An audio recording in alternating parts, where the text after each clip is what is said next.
Ladies and gentlemen, celebrating 5 years as a podcaster, introducing Nate the Great!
Creatures of the night, are you prepared for the celebration as we honor two legends in the world of wrestling? Ladies and gentlemen, I am NateFNGreat, and this is the Game Changer Podcast. Welcome. Guys, I only thought it was fair that on the month that we are doing a celebration and a remembrance for two huge stars, and this episode is dedicated to both of them. 30 years ago, this month, we will have witnessed the debut of The Undertaker at Survivor Series. And 30 years have passed. And he is still just as fierce, menacing, and his entrance is just bone-chilling as it was since day one. Guys, I think it's only fair that we start off with that. So, I will say this, that The Undertaker has been one of those stars who has been near and dear to my heart, because the fact is that I was born the same year as The Undertaker debuted. So it's kind of one of those things where I've lived 30 years, The Undertaker has worked for 30 years with WWE. It's just absolutely crazy just to see the evolution from The Undertaker, from what he was back in 1990, all the way to who he is now. And I thought it would be only fair to talk about some of the great memories when it comes to The Undertaker, as well as some of my favorite matches that The Undertaker's been involved with. I will say this, that I've watched a lot of the documentaries that featured The Undertaker and some of the classic matches that he's fought, whether it was WrestleMania matches, Survivor Series matches, SummerSlam matches, and he has a couple Royal Rumble matches here and there that were pretty damn good. He's been one of those guys who's been a staple in the world of not only WWE, but in professional wrestling, because you cannot find a single person who has had the aura, the just insurmountable greatness that he exuberates is just absolutely undescribable. And for those of you that have actually seen The Undertaker either in person or have seen his entrance in person, you can definitely vouch for me on that. I've had the opportunity to see The Undertaker's entrance, I want to say it's at least 4 to at least 5 different occasions, and they have all been bone-chilling. They have just been absolutely memorable. And it's just, it's undescribable, the feeling that you have with The Undertaker. I mean, you talk about some of the things that he did. This is a guy who literally debuted in a tag team match. And in his first year, he would go on to face the face of the WWF at the time, Hulk Hogan, at Survivor Series in 1991, and win the title. Granted, it wasn't a long title reign, but still, the fact that he literally was that over, that he was put in a huge title sequence and just won the title, it's absolutely crazy. Not to mention the fact that he would go on to just groom himself to be just even more dark and menacing, bringing in ideas like the casket match, and him eventually, creating more great memories with Paul Bearer by his side. And trust me, guys, before I go to commercial break, I want to talk about the Paul Bearer documentary that WWE did. It's definitely quite the watch. So, Undertaker is somebody who you just look at with just awe and absolute just amazement. And again, his matches would just really prove that, because you see how he goes from his early days into what he definitely would create later on. It's one of those things you just cannot help but admire and respect the fact that he was a guy who definitely was looking to not only change the business, but he also, changed himself as the time went on. You kind of remember that he came in with a, like a trench coat and hat with a bow tie. Not bow tie, a regular tie. Jeez Louise. Undertaker with a bow tie? Are you kidding me? That would still be menacing, to say the least. And, he would just change his colors from the grayish to the purple. Then he would go into the black deal. It just is one of those things where you see him, continue to evolve and continue to create his character into something that was going to continue to be more relevant. And he did an absolutely amazing job every single time.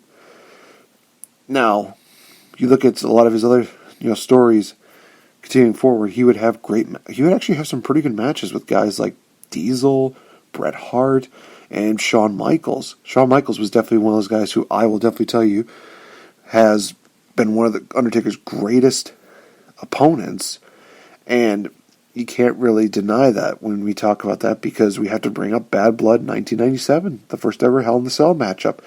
This was a match that was literally a giant cage that they just beat each other down on. It was bloody, it was brutal. It also introduced Kane to the fold, in which we got, in all honesty, the best told story between two characters. And I know that is saying a lot, but it's true. You look at how these guys were just built up, where Paul Bearer has been one of those guys who said, he was a caretaker for them, that, Undertaker burned the funeral home to the ground, murdered the family, but finding out that Kane survived the fire. And just the story from there, seeing Kane come in, and he's beating down on Undertaker, and Undertaker's just saying, I'm not going to fight you, Kane. I'm not doing it. And Kane just keeps retaliating, he keeps fighting him, and just keeps beating him down. There's a point where it seems like, they're coexisting, it's going to be great. And then Kane turns on him again, tries to burn him alive. And then finally Undertaker's like, okay, you done did it now. You done and made a big mistake. I had to, sorry.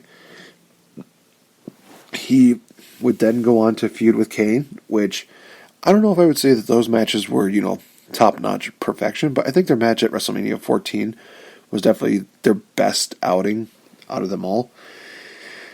They would go on to have the first ever Inferno match, which was a matchup that was never to be replicated again, but they would bring it back, and it was interesting, to say the least.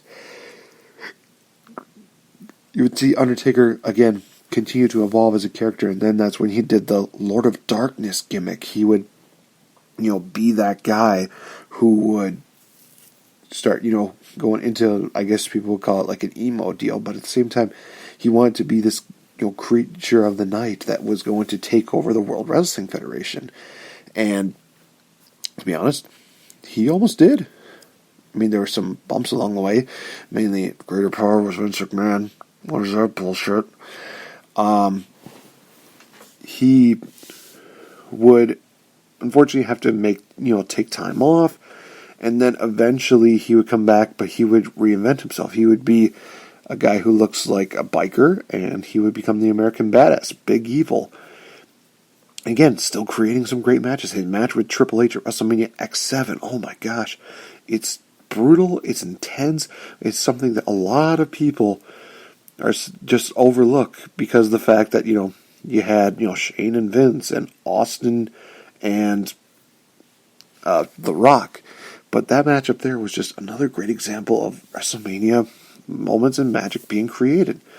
Undertaker would, of course, like I said, go on to be the big evil, and he would just go on to just beat down people, and he would take down rookies, guys like Maven and Jeff Hardy, really coming in and really proving that he's the guy that can make you famous. He definitely does that. Oh my God, does he definitely do that. And as time went on, he would go on to create another big star in Brock Lesnar.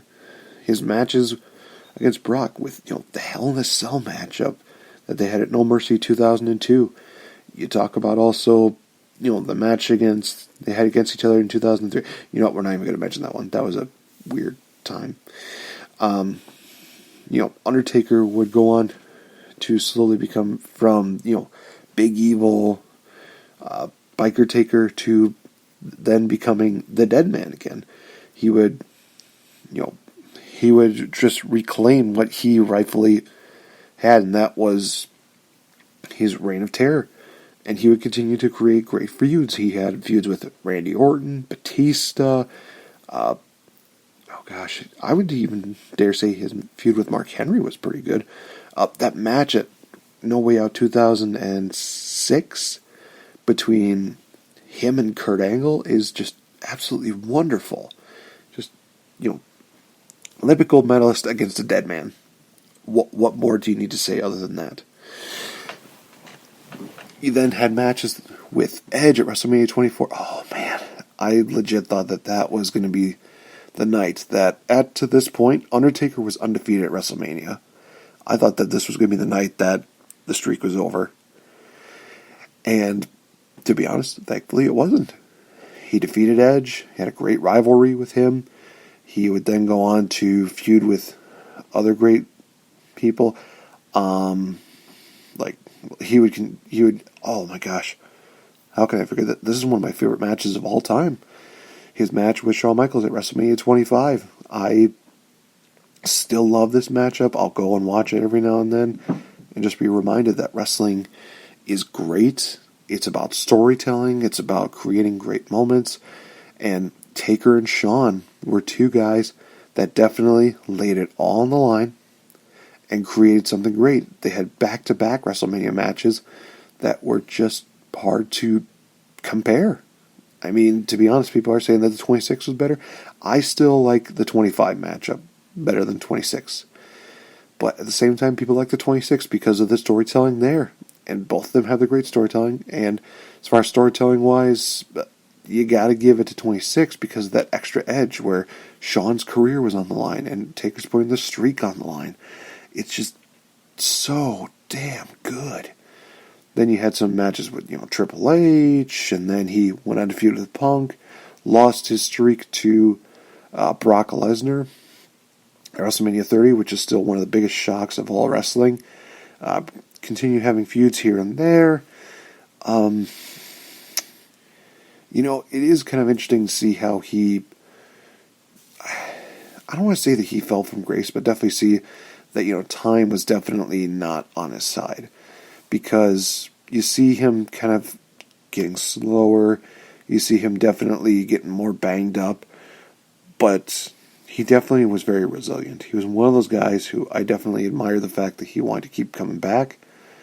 But at the same time, it's one of those things where it's like, dude, you gotta know that, enough is enough. You can't just, you can't just keep doing this your entire life. You gotta think about your family. You gotta think about your own health. You gotta think about the fact that, if you keep doing this and you make one wrong move, you could end up in a wheelchair. And I didn't want to see that. I will also say this, that the final match between that Undertaker had where he faced off against AJ Styles, I enjoyed it. It was a cinematic masterpiece. It was one of the matches that people are looking back on and thinking, oh my gosh, it's great. Because of the fact that, they incorporate, Gallows and Anderson, they incorporate AJ Styles being awesome, and just that moment where Undertaker, I think, just boots AJ into the tomb, the graveyard, and Just that moment where AJ's hand's just popping up. I am actually surprised that he didn't just do it a little too sweet for that. That would have been funny, in my opinion. But seeing that was one of those things where it's like he definitely looked great, and he definitely went out on a high note. So I look at Undertaker's career, and I think that it is just so decorated, and it's filled with ups and downs, but so many ups. I mean, all the championship wins that he had, oh my gosh, his matchups that he had at WrestleMania were always the things that you looked forward to the most when it came to that event, because you knew Undertaker was going to make it an extra special night. He's going to add an extra spice to the WrestleMania deal. Even if he had like horrible matches early on, he got better as time goes on. And I will tell you this, that I will take a casket match over Mark Henry over Undertaker versus Giant Gonzalez anytime. I'm sorry, but Mark Henry knew what he was doing. I think Giant Gonzalez was kind of one of those guys who just didn't exactly want to take bumps, and he didn't exactly seem like he fit the wrestling world. But you just see Undertaker really become the legend that he was, and all the people that he's helped, craft and mold, and just how he's really made so many great stars in that. Just absolutely amazing. And I do have to mention this because this is one of those feuds that everybody's going to put on their list no matter what.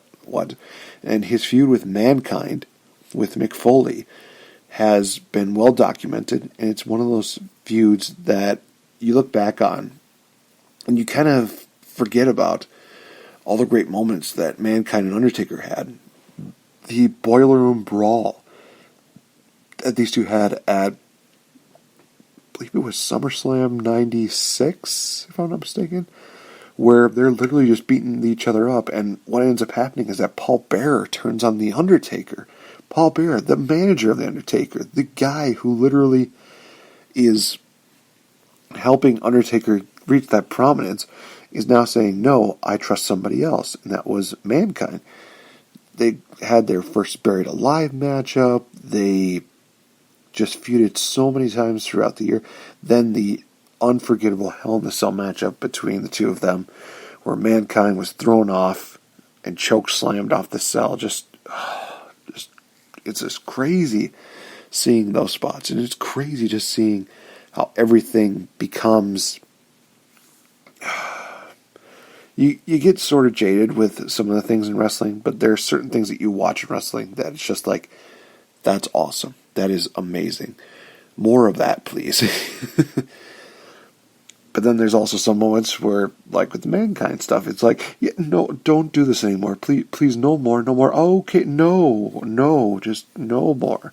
One was enough, please and thank you. You look and you just see,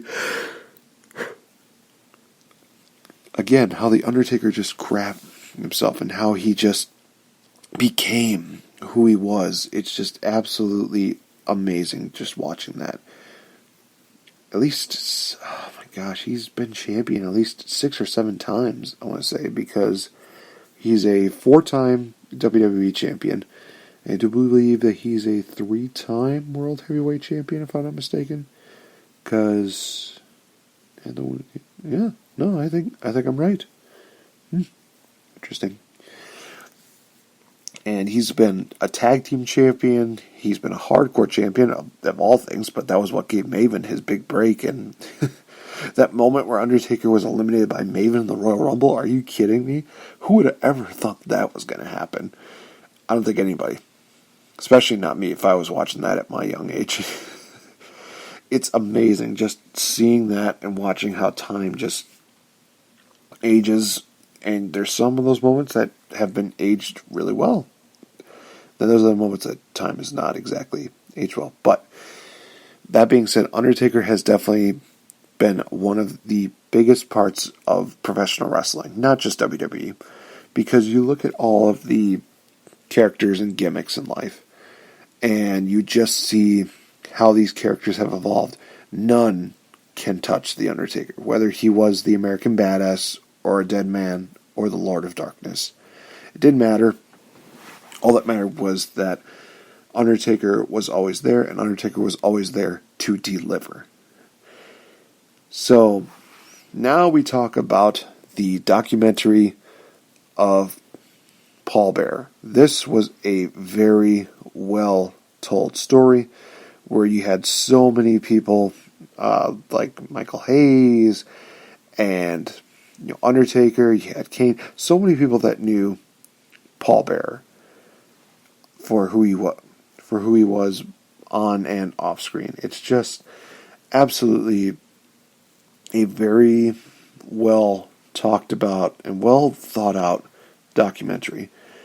So, going to try and more or less give you some of the highlights, maybe not spoil so much of everything that's going on here. A couple of things I definitely wanted to talk about was the stuff that probably was most shocking to me, or stuff that I didn't know about. First of all, Paul Bearer was, as a kid, loved putting on funerals, and it was crazy because every single time that like a pet died or something like that, he would actually have like a funeral for them. And it felt like he had a true pet cemetery in his backyard. He had tombstones, he had grave sites. It's just absolutely insane just seeing all this stuff. And all I'm thinking to myself is, okay, when is the cat from Pet Sematary just going to pop out and just do anything? It's just really crazy seeing that. I actually did not know that Paul Bearer was a wrestler, went by the name of Mr. X, which I'm just like, oh, that's interesting.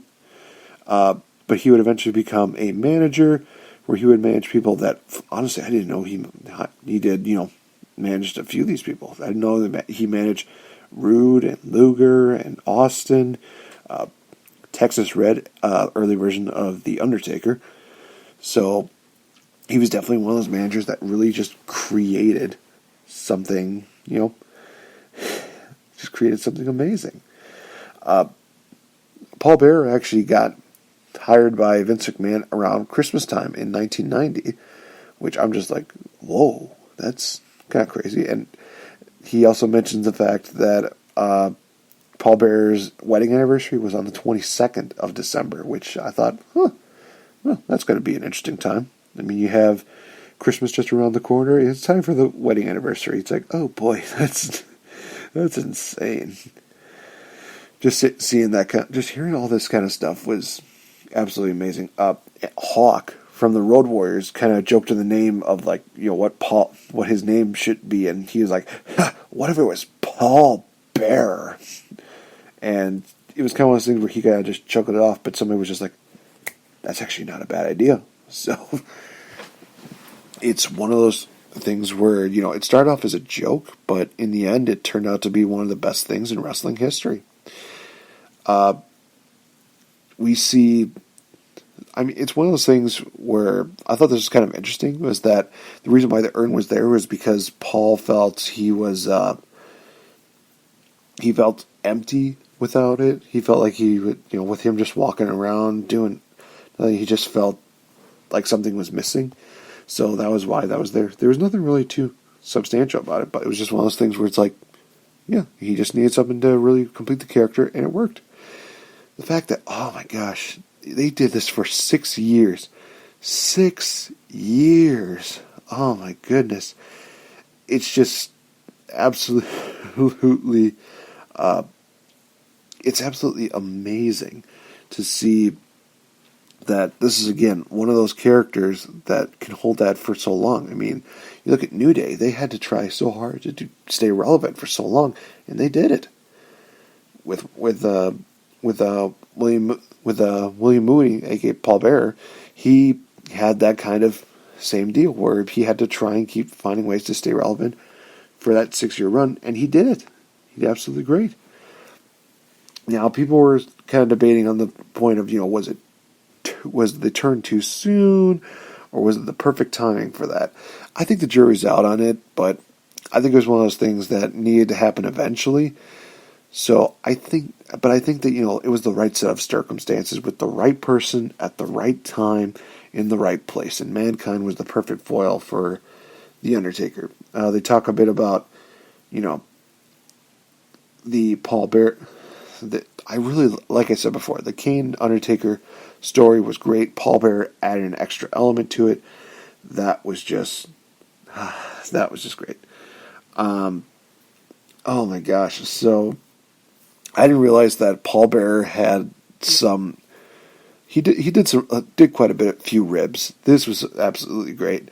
I I actually wrote the ones that they had down here, and it's just absolutely great. I absolutely just loved some of the stuff here. I may end up just telling like all the ribs that they mentioned here, but it's great. There's a point where they're doing that like exorcism, or they're trying to enter the demon into Stone Cold Steve Austin, and Paul actually looks like he's about to pants Steve Austin. I actually died laughing just seeing that. It's kind of one of those things where Paul's just like, I gotta get these damn trousers off. It's like, what the hell? Oh man, there's one point where he actually threatens to set a kid on fire for asking too many questions. I was just literally like, what the absolute hell? This is crazy. It's one of those things where, you can't get away with that nowadays. But back then, it's part of his character. It's fine. It's kind of funny. Oh my gosh, this was my favorite story. So, Paul Bearer did one time he actually faked being sick, and Kane was still during that time where he had the mask on, he was kind of covering his face. This is back when kayfabe was still a major thing. So Kane had a ski mask on. Paul was basically saying like, "Oh, I'm not feeling too good." So Kane's basically driving. They're trying so hard to get out of there discreetly. When I say they, I mean just Kane, because people are noticing them leave, and it's really funny because Paul would roll down his window in his Paul Bearer voice. He would just be like, "It's a miracle! Kane can drive!" It's just one of those things where it's like, oh my gosh, it's just, oh man, it's just absolutely great just seeing that. I also didn't know this fun fact. Undertaker hates cucumbers. So Paul would basically do a deal where he would slide a slice of cucumber at the bottom of the drink, cover it with ice to make it so covered up that Undertaker wouldn't really notice it until it reaches that last step, and it's like, Paul! Oh, that's great. And there's even like a video where they show Paul Bearer with a little bit of physical comedy. I'm not going to spoil that one. That's something you should definitely see for yourself. It's great. He was definitely a big Georgia Jones fan, and he wanted an autograph, and he got the chance to meet him, and he got the chance to go to so many shows. He got passes to basically every show after meeting up with him because he was such a huge fan. So that was really cool. That was really cool to see, Paul being one of those guys who's just showing that he is a bit human, but at the same time shows that he could be one of those guys that, you show your love and gratitude to somebody, they're going to reward you for it. So when they had the American Badass gimmick, Paul worked more backstage. He wanted to be a part of the whole, he still wanted to stay with wrestling, but there was not really anything for him to do at the time, so he worked more of that backstage deal. And unfortunately, this is where time gets a little bit tough, because his wife was diagnosed with breast cancer in 2001, and it was during that time he decided to focus more of that time on family, more time on her, until she passed away in 2009, which is very heartbreaking to hear that. They talked about the WrestleMania 20 appearance, where initially Paul didn't really want to come back because he thought that, he was, not looking in the best shape. He felt like, because of his health, he couldn't deliver like he could back in the day.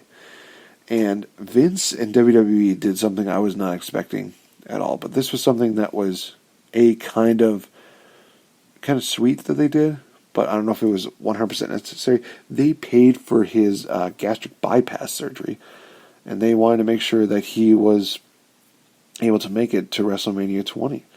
So, spot on them for, wanting to have Paul Bearer come back. And, you know, if Paul was up for it, then hey, more it gives him the opportunity to create a great WrestleMania moment at WrestleMania 20. He would make those occasional. He would kind of, you know, he would make the occasional appearances every now and then, and really focus more on the wrestling side of things, and close the chapter on the Mortician side of it. Oh gosh, that return in 2010 was interesting, to say the least. It was one of those things where he was definitely, you know, still provided so much, but he also had those moments where he would he would just kind of be like the butt of certain jokes. I mean, there was one backstage video where literally he's basically just calling out for Kane. It's like, Kane, damn it, where is he? It's just great just seeing that. Just seeing Paul, just seeing Will having the time of his life whenever he was doing wrestling stuff. It was great. In 2013, he would attend I think this is Gulf Coast Wrestling reunion. I don't know why it says Golf Course. Really weird, but people were mentioning the fact that, you know, he didn't seem like he was at his best. He was not exactly seemingly up for it. And then it wasn't until, you know, 3 days later that unfortunately he would pass away. And I do have a statement here where it says he left a huge hole in wrestling, and that is an understatement, to say the least. The people that he affected and the people that he touched with his character on screen, his persona off screen, just everything that he did was very much not only entertaining, but definitely life altering. And I mean that in the best way possible, because he was one of those guys who would always, you know, find a way to put a smile on your face. He would always be there to create a special memory in your heart. Just was one of those things that really made wrestling absolutely enjoyable to watch. They used his unfortunate death in the build-up to WrestleMania, and the funny thing is that guys like Kane and Undertaker, I think even Kane said it, where he was saying, you know, Paul wouldn't feel no disrespect about that. He would have been all for it. He'd be like, hey, this is one of those things where, you know, you're creating a story. He'd be honored to know that, you know, they were creating a story about him. So we would have a year later where he would get inducted into the WWE Hall of Fame, and it was something that was well-deserved, well-earned, and very happy that he definitely is earned his right there, but he's earned a special place in our hearts. So definitely, if you guys want to see this, it is something that I would recommend watching. It's called The Mortician, the story of Paul Bearer. It's part of The Undertaker's 30 years. He's got so many other great things that are there, where people are talking about the first time meeting him, talking about his, you know, his life inside, outside of wrestling. It's just amazing just to watch this stuff. So definitely continue that, because we're celebrating 30 years of The Undertaker. Is something that everybody is going to enjoy. So, with that being said, going to be taking a quick commercial break, and then when we come back, going to be honoring another legend in the world of professional wrestling. So stay tuned, guys. Be right back. This is the Princess of Pro Wrestling, SoCal Val, inviting you to watch Grown Ass Women TV every Wednesday at 5 p.m. Eastern on YouTube.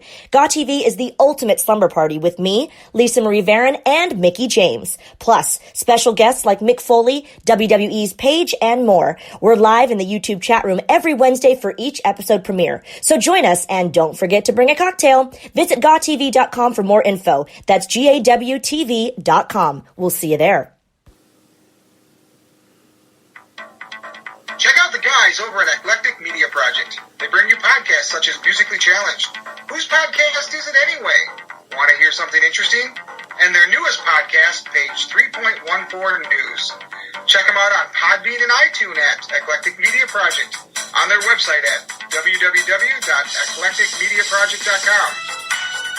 Check them out as they are the home with a little something for almost everyone. This is your pool party captain, Randy Fitzsimmons, and you're listening to the Game Changer Podcast. Pew pew!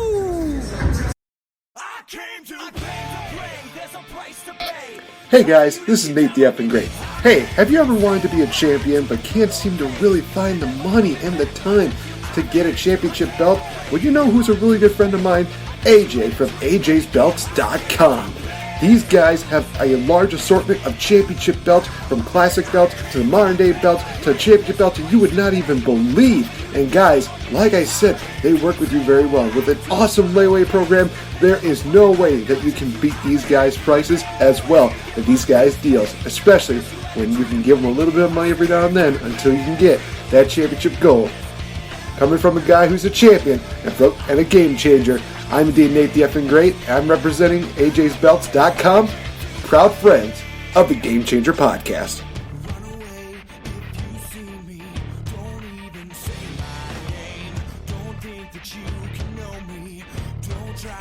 And welcome back to the Game Changer Podcast, ladies and gentlemen. I definitely do want to talk a little bit about something that happened in wrestling today that unfortunately is just... oh boy. So, there has definitely been a very strong deal where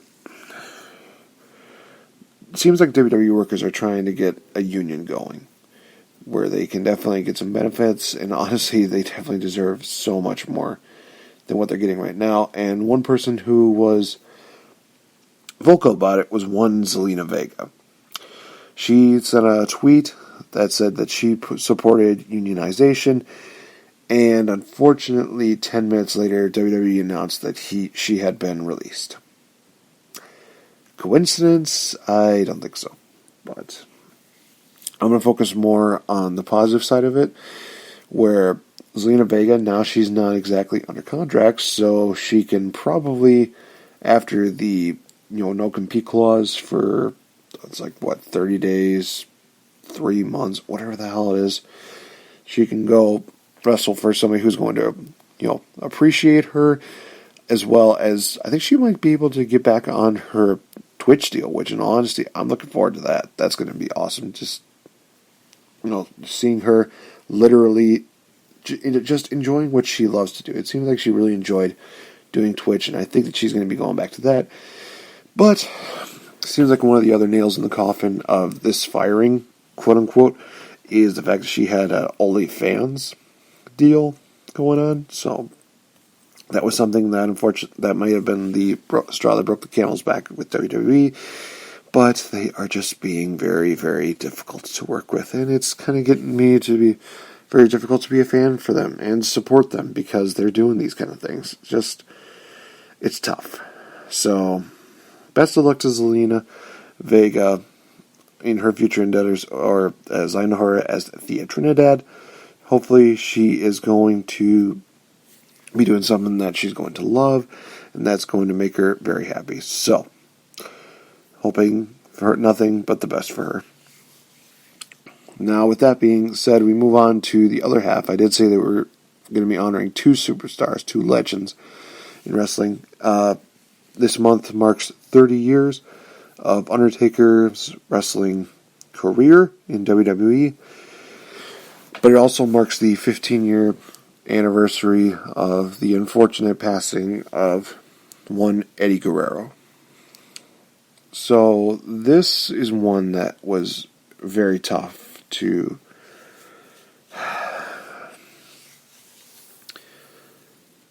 it's going to be a tough one because Eddie Guerrero was one of those wrestlers who definitely got me into wrestling, because when I saw Raw, Eugene was kind of the one that kind of brought me in there.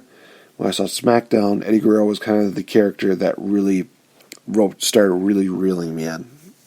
I always loved watching Eddie, whether he was being goofy, whether he was just being entertaining, and whether he can be serious or just flat out it's just amazing seeing Eddie Guerrero's career and being able to see it, from his humble beginnings to everything that he, would go through in his life, and all the, trials, tribulations, the demons that he had to conquer to make it to where he is right now. It's just so amazing just to watch and hear the story, because you hear so much about people in his situation who have unfortunately died sooner than what he was right now. It seemed like he was finally at peace with life. It seemed like everything was going his way, and unfortunately, his heart gave out. But it is time to celebrate the one and only Latino heat, the man who reminded us that it was all about the people. Long live the people. Viva la raza. Eddie Guerrero has had quite the decorated career. He was one of those guys who really made his name in Mexico. Definitely really stood out when he had his match with Art Bar against Octagon. I think it was El Hijo de Santo, as well as Octagon, I believe it was, in that 2 out of 3 falls hair versus mask matchup, which was it's so damn good. It is such a good matchup. I definitely recommend anybody who can find it, check it out. It's awesome. He goes from that to having his, career slowly flourish in ECW. His matches with Dean Malenko were just absolutely untouchable. And they definitely did represent the other side of ECW, where, it could be about the Extreme Rules, it could be about the weapons and everything.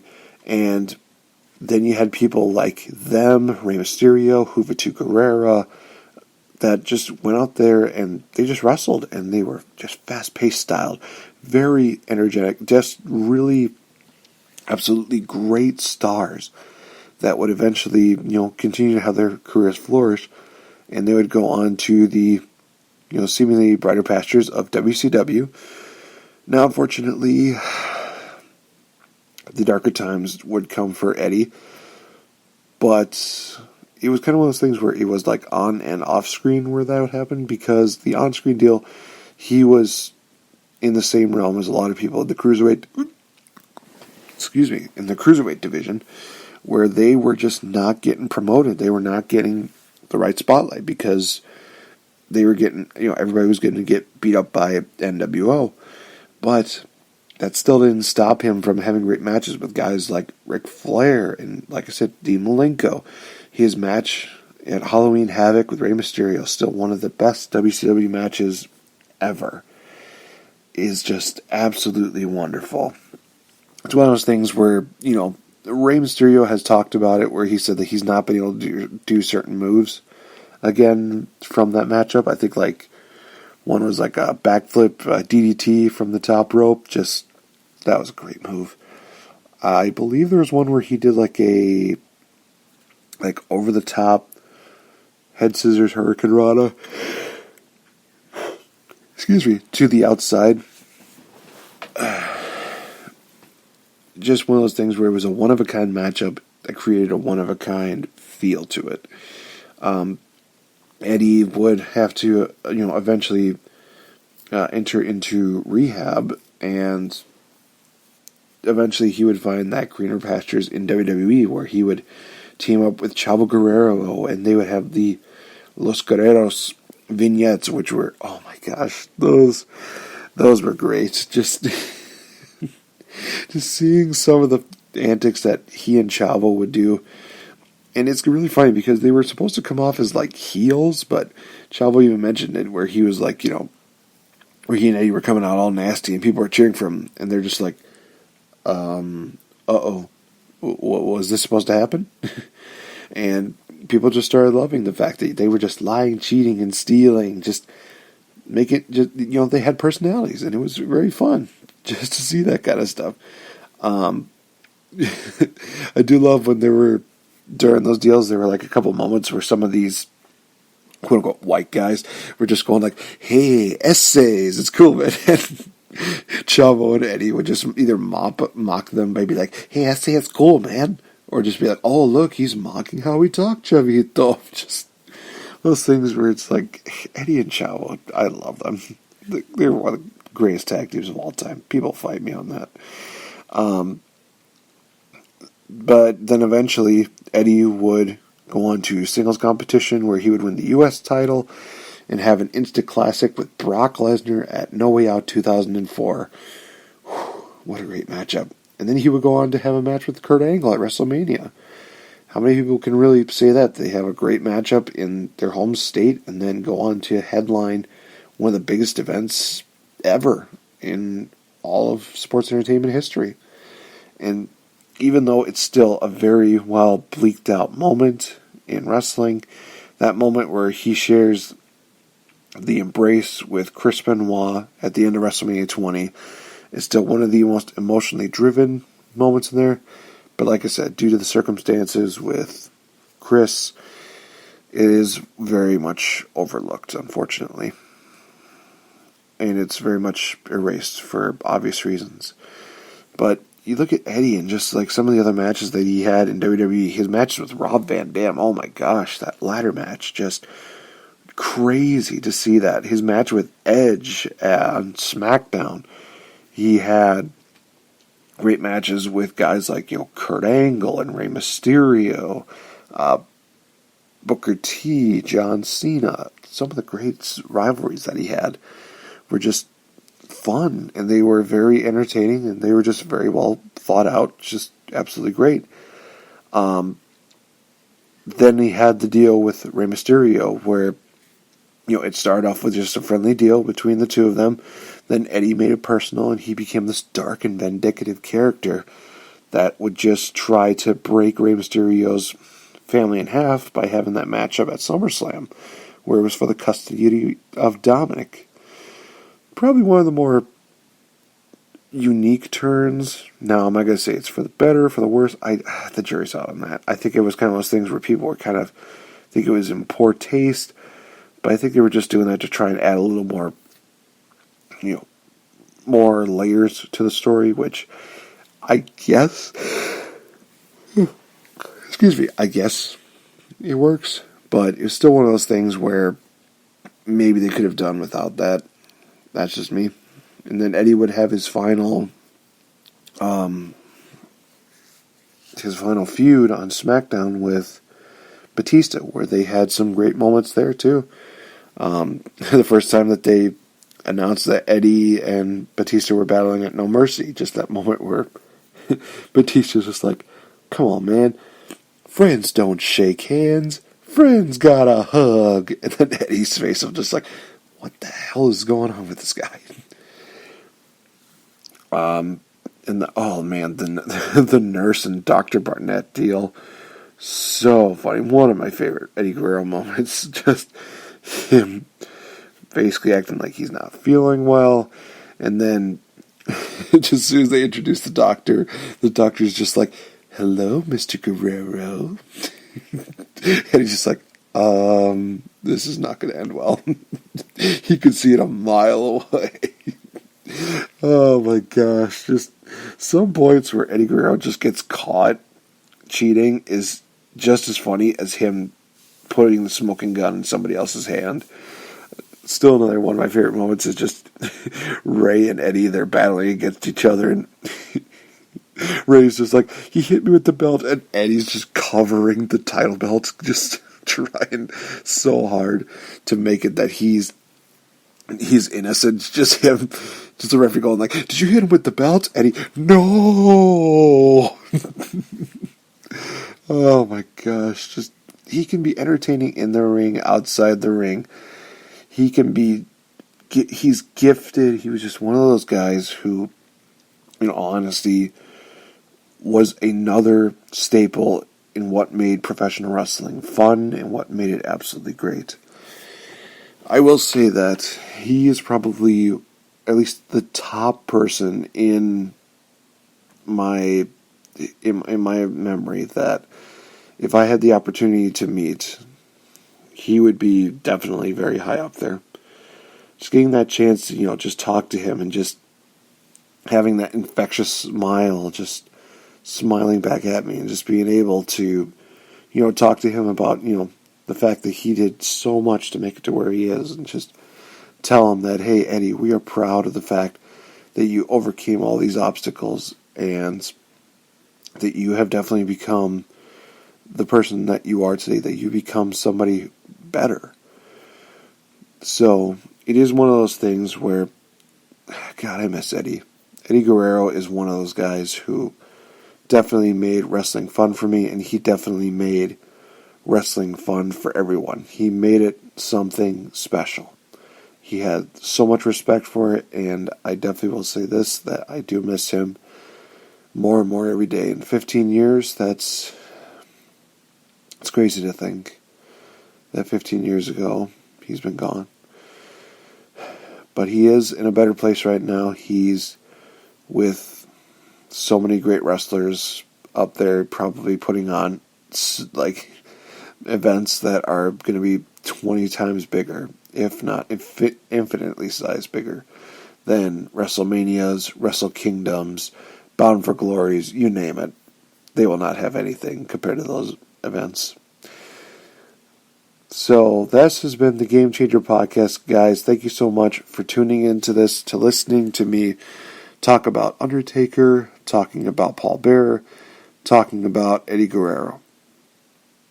This has been one of the most a bit draining episodes, but also it is something where it helps me appreciate so many things that wrestlers put on for us. So thank you guys so much for tuning into this. Definitely check me out on the Twitter at RealFNGame. You can check me out on my Instagram. You can check us out on Facebook. And be sure to tune in next week, you guys. Next month is going to be absolutely crazy. I do have a couple of surprises for a lot of people. So definitely, tune in to hear those surprises in the future. And be sure to give a like and share this episode like crazy. Love you guys. Thank you so much for making a difference and continue to make a difference by being safe, being smart, and look out for each other. Thank you. Have a good one.